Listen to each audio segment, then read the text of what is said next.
Hollywood has given us over 10,000 movies, but get this, according to the legendary critics Roger Ebert and Gene Siskel, only 23 of them made it onto their absolute greatest films list. Today, we're diving into that super exclusive club, so kick back, relax, and let's see which of these cinematic masterpieces you might have missed. Ready? At number 23, we have Claude Lanzmann's Shoah, a monumental 9.5-hour documentary about the Holocaust. Think about it. This was made when many survivors were still with us, but before the internet or phone cameras. Can you even imagine the painstaking work Lanzmann put in, tracking down and interviewing everyone he could? The results are profound. Siskel called it the greatest use of film I've ever seen. Ebert agreed in his review. Just as impactful. He wrote, "For more than 9 hours, I sat and watched a film named Shoah, and when it was over, I sat for a while longer and simply stared into space, trying to understand my emotions." Siskel even named it the year's best, but Ebert, in a controversial move, didn't include it on his main list. He said, obviously, it belongs at the top of the list, but felt it didn't feel right with the year's ordinary films, placing it in a special category instead. And that, my friends, is why it's at number 23. Listmongers, assemble. Next up, David Mamet's directorial debut, House of Games. This is one of the original twisty thrillers, a story of con men where the cons just keep on unfolding within other cons. It's like a Matryoshka doll of deception. Lindsay Krause plays a psychiatrist who, in a move probably not endorsed by psychiatry school, goes to a gambler played by Joe Mantegna to erase a patient's debt. He agrees, but only if she helps him pull off an elaborate con. You learn all about conning and lying, told with Mamet's signature punchy dialogue.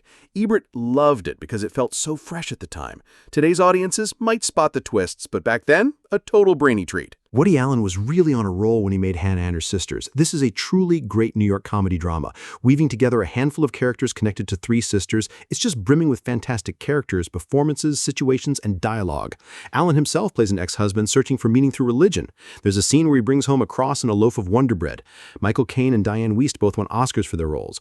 Siskel called it the most life-affirming film that Woody Allen has done since Annie Hall, adding, "This is the work of a happy filmmaker and one of the greatest that this country has produced." Ebert agreed, calling it the best movie Allen ever made. High praise. It's hard to imagine a time when Steven Spielberg was struggling to be taken seriously as a grown-up filmmaker. But after blockbuster rides, that's where he was. The Color Purple was his first big step. Adapted from Alice Walker's acclaimed novel, it tackles some really tough material and makes it both sweet and heartbreaking. This film is famous for being one of the most Oscar-nominated films without winning a single thing. It's also famous for Spielberg's Best Director snub, though he was dropped for Akira Kurosawa for Ran, so fair trade. Ebert wrote that it is not the story of her suffering, but of her victory. He called it a great, warm, hard, unforgiving, triumphant movie, and there is not a scene that does not shine with the love of the people who made it. Powerful stuff. Get ready for a cinematic journey. Numbers 19 are a two-parter, The Emigrants and the New Land. This was a giant Swedish epic running over 6 hours, depicting the trials and tribulations of a Swedish family journeying to the United States. Despite its length, subject matter, and subtitles, it was a massive success, receiving universal acclaim and many Oscar nominations.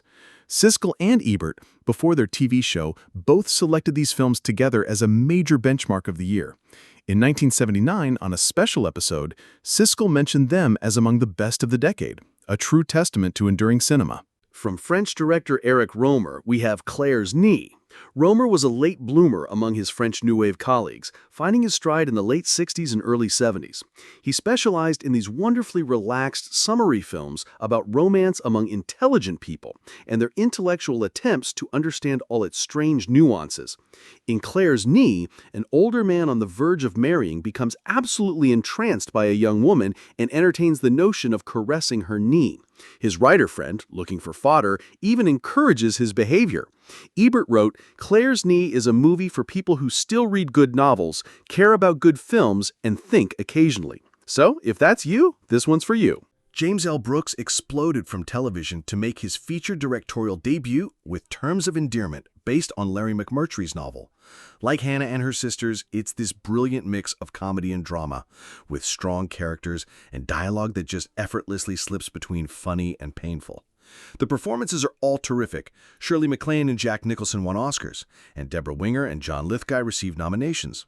Siskel wrote, The goal is, I suspect, to reflect life with all of its energy, missed opportunities, warmth, cruelty, joy, and bad luck. It went on to win Oscars for Best Picture, Best Director, and Best Screenplay. Truly an enduring classic. At the age of 45, Robert Altman struck it big with MASH. This film really continued the irreverent personal qualities that made Easy Rider a hit the year before and helped kick off a decade full of interesting works. Donald Sutherland, Elliot Gould, and Tom Skerritt star as army doctors in the Korean War who use humor and jokes to deal with the hellish futility of the war itself. Altman's style, with its wide shots, random zoom-ins, and overlapping sounds, was incredibly fresh and daring. Siskel wrote, "For me, MASH contains as much depression as humor." And Ebert said, "One of the reasons MASH is so funny is that it's so desperate." It's true. The movie won an Oscar for its screenplay. Pauly and Kael's review of Last Tango in Paris is legendary, proclaiming it a landmark in cinema history, and Siskel and Ebert were certainly not immune to its power. Ebert called it one of the great emotional experiences of our time. With Marlon Brando fresh off The Godfather, this movie felt entirely new, frankly sexual and dramatically daring. It tells the story of a middle-aged American widower in Paris who enters into an anonymous sexual relationship. Kael predicted it would usher in a new era of adult sexuality in movies, but instead viewers often just tittered uncomfortably about lines like, "Get the butter." It received Oscar nominations for Bernardo Bertolucci and Brando, and Siskel and Ebert consistently rated it highly. This one is a testament to Siskel and Ebert's sheer critical power. They rescued several movies over their careers, and One False Move was one of the best. This film would have been doomed to sit unwatched on video shelves if it weren't for our guys on TV. It's a mature, intelligent, suspenseful, dramatic crime film telling the story of three criminals on the run and a cop on their trail. But it goes much deeper than that. Ebert famously said, "No words of praise can quite reflect the seductive strength of One False Move." If you haven't seen it, definitely seek it out. Milos Forman's adaptation of Peter Shaffer's play Amadeus could have been a stuffy costume drama, but instead it's vibrant, sexy, funny, and passionate. It's a movie that truly understands artistry. It knows how to make Salieri's music sound ordinary and Mozart's extraordinary. And it perfectly depicts Salieri's jealous suffering and Mozart's giggly joy. Ha! Siskel wrote that the movie treats the subject of creativity in a fresh way. Mozart creates easily and gloriously, and his genius is presented here refreshingly as a gift from God. It's as simple and as awe-inspiring as that. Amadeus was an Oscar juggernaut, receiving 11 nominations and winning 8, including Best Picture. Just a magnificent film. Terry Zweigoff's Crumb, 1995, just might be the greatest documentary ever made about a living person. With incredible patience and fearlessness, Zweigoff explores how the three Crumb brothers, the famous Robert Crumb, as well as the equally fascinating Charles and Maxon, used art and comics as a necessary outlet for their most disturbed fears and desires. Distributors actually wanted Charles cut out of the film, but he provides such an essential perspective. Siskel predicted in the spring of 1995 that he wouldn't see a better movie for the rest of the year, and Ebert agreed. It's a truly profound look at family and art. At number 10, Z. In Ebert's third year as a critic and Siskel's first, a year they might not have even spoken to each other yet, they both chose Costa Gavras' Z as the year's best film. It was based on a then-recent event, the attempted assassination of a left-wing deputy by a right-wing military government. The movie opens with this audacious scene, a lecture on mold and mildew that actually pertains to the left. Siskel called it a great film for many reasons, not the least of which is that it can be enjoyed as a political thriller as well as a political statement. Ebert agreed, saying Z is at the same time a political cry of rage and a brilliant suspense thriller. It still packs a punch. Robert Altman scored again in 1975 with Nashville. While not quite the hit MASH was, it was considered an even greater film, a portrait of America itself. Around 25 actors had speaking parts, and those playing musicians were encouraged to write their own songs in character. Keith Carradine's I'm Easy won the movie's only Oscar. Woven together like a tapestry, the movie tackled themes of music, business, politics, and love in ways that were beautiful, funny, shocking, and moving. Siskel and Ebert, still a few months away from their show, once again agreed from their competing newspaper offices. Ebert called it the best American film since Bonnie and Clyde. It's hard to remember just how incendiary Spike Lee's Do the Right Thing was when it opened, sparking fears of violence in theaters. That's why it's so important to remember how brave Siskel and Ebert were for praising it, diffusing fear and encouraging people to see it. It's a glorious film, vibrant, kinetic, very funny, and incredibly complex and thoughtful. It features a host of memorable characters and a powerful theme song by Public Enemy. Years later, Ebert wrote, Spike Lee had done an almost impossible thing. He'd made a movie about race in America that empathized with all the participants. He added, the Academy made one of its most shameful moves that year, nominating Do the Right Thing for only 2 Oscars. It's still a masterpiece. One of the last great American epics, Philip Kaufman's The Right Stuff, based on Tom Wolfe's book, tells the story of the rise of the space program. Kaufman's brilliant touch was to make it simultaneously a celebration of American gumption and a satire. You could thrill to an exhilarating flight while also asking, what's really going on here? The cast was phenomenal. Despite Siskel and Ebert's enthusiastic praise, the movie was a flop at the box office, but it still received a generous 4 Oscars.